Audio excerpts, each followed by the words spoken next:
नमस्कार, आप देख रहे हैं हार्ट ऑफ भारत। मैं हूं दिवाकर विक्रम सिंह।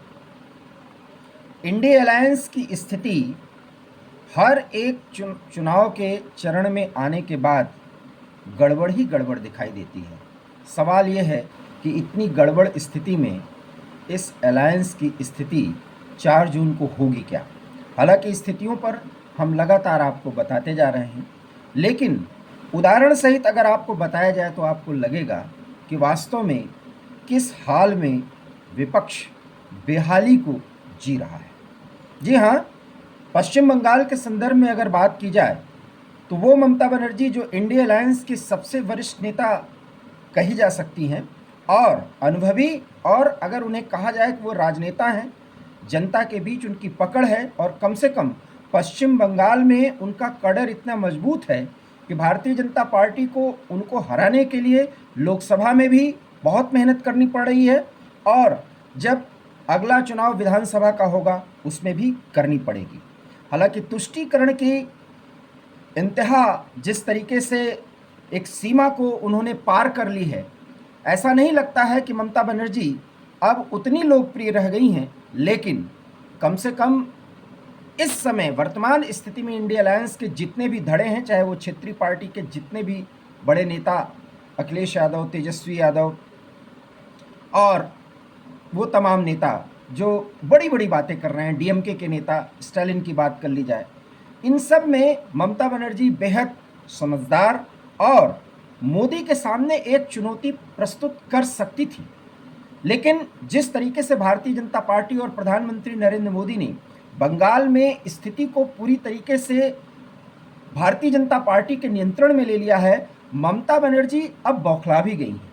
और शायद उनकी बौखलाहट का अंदाज़ा आप इसी बात से लगा सकते हैं जब उन्होंने कहा कि इंडिया अलायंस की सरकार अगर बनी तो वो सरकार में शामिल नहीं होंगी, बाहर से समर्थन देंगी। उधर खरगे, जिनको लग रहा है कि वो मोदी को हरा देंगे, एनडीए की सरकार नहीं बनने देंगे, वो कह रहे हैं, हालांकि नाम अभी भी नहीं बता पा रहे हैं, लेकिन ये कह रहे हैं कि इंडिया अलायंस का नेता कौन होगा जो प्रधानमंत्री बनेगा ये तय कर लिया गया है। सवाल ये है कि फिर नाम क्यों नहीं बताया जा रहा है। और ममता बनर्जी के मुद्दे पर मल्लिकार्जुन खड़गे ने जो कहा है वो आप समझिए कि उसके मायने क्या है। आपको पता ही होगा कि ममता बनर्जी का विरोध बहुत अच्छे तरीके से और कांग्रेस के वजूद को बचाने के लिए दादा चौधरी जिस तरीके से बात कर रहे हैं, वो अगर बात आगे बढ़ती तो कांग्रेस का वजूद बंगाल में मौजूद रहता।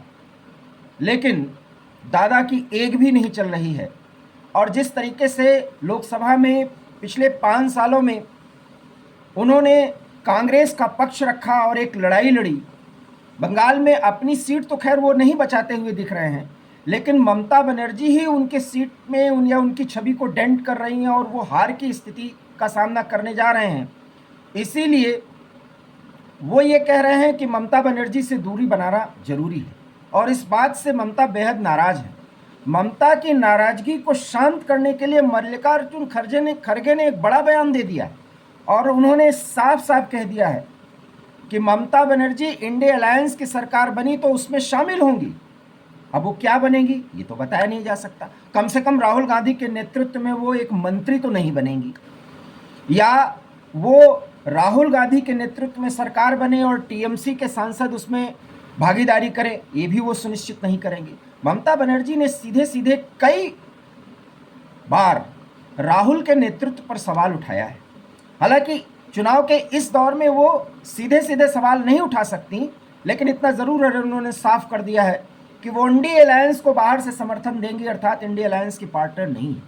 और इधर खड़गे कह रहे हैं कि ममता बनर्जी इंडिया अलायंस में शामिल होंगी और उनका जो विरोध करेगा कांग्रेस पार्टी में वो बाहर जाएगा।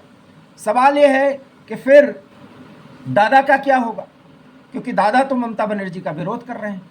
मायने और मतलब समझिए, अब दादा को बाहर का रास्ता 4 जून के बाद जब भी एनालिसिस किया जाएगा चुनाव का, उस समय बंगाल पर कार्रवाई होगी और बंगाल के जितने भी नेता, कांग्रेस के जो जिम्मेदार नेता हैं, उनके संदर्भ में दादा पर पहली गाज गिरनी तय है। और इतना ज़रूर है कि उस स्थिति में फिर अधीर रंजन चौधरी दादा, उनके बारे में ये कहा जाएगा कि या तो वो ममता बनर्जी को स्वीकार करें और या तो फिर बाहर जाएं। और उस स्थिति में जब उपेक्षित होंगे तो फिर पार्टी छोड़ने के अतिरिक्त उनके पास कोई रास्ता नहीं होगा। मतलब और मायने साफ हैं। अधीर रंजन चौधरी अभी 1 जून तक या 4 जून तक तो कुछ नहीं बोलेंगे, लेकिन बंगाल में जो स्थिति होने जा रही है और भारतीय जनता पार्टी की सीटें जिस तरह से वहां बढ़ती हुई दिख रही हैं, उसके बाद ममता के तेवर और तल्ख होंगे। और उन स्थितियों में विपक्ष को संसद में एक करने के लिए अधीर रंजन चौधरी की बलि चढ़ाई जा सकती है, क्योंकि उस स्थिति में अगर ममता बनर्जी भी कांग्रेस से दूर रहीं तो सत्ता की बात तो खैर बहुत बड़ी बात है, वो तो बहुत दूर की बात है। वो तो अरविंद केजरीवाल, राहुल गांधी और इतने दबे और बेमन से अखिलेश यादव बोल रहे हैं कि सुनकर के हास्यास्पद स्थिति लगती है। अरविंद केजरीवाल तो मोहल्ला क्लिनिक और अपने पब्लिक स्कूल जैसे स्थिति को, जो कि उनकी सरकार ने दिल्ली में बनाए हैं, उसी के दम पर 7 सीटों को जीतने की बात कर रहे हैं। लेकिन स्वाति मालीवाल प्रकरण में जिस तरीके से उनकी देखरेख में ये सारा काम उनके पीए वैभव ने किया है, अब वो लगातार फंसते जा रहे हैं। और अब तो स्थिति ये आ रही है कि जब मार पिटाई हुई उस समय का पूरा एविडेंस सीसीटीवी फुटेज में साफ कर दिया गया, तो साक्ष्यों को मिटाने का जो धारा है वो भी उनके पीएस और पीए पे लगेगी। और 4 या 5 दिन के बाद जब वो रिमांड के बाद पुलिस जितने एविडेंस और जितनी पूछताछ में उनके साथ बातचीत कर पाएगी, उसके बाद अरविंद केजरीवाल का फंसना तय ही है।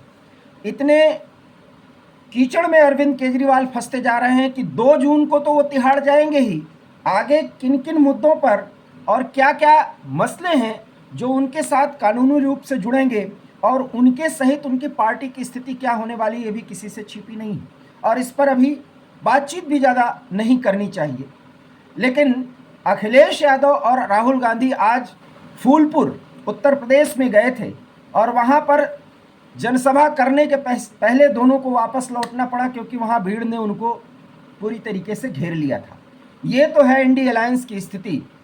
और उसमें ये दावा कर रहे हैं कि ये सरकार बनाएंगे, और सरकार बनाने के पहले ही अधीर रंजन चौधरी जैसे नेता के बारे में खरगे ने यह तय कर लिया है कि ममता बनर्जी इंडिया अलायंस में रहेंगी या नहीं रहेंगी, ये खरगे तय करेंगे, आला कमान अर्थात सोनिया, राहुल और प्रियंका तय करेंगे।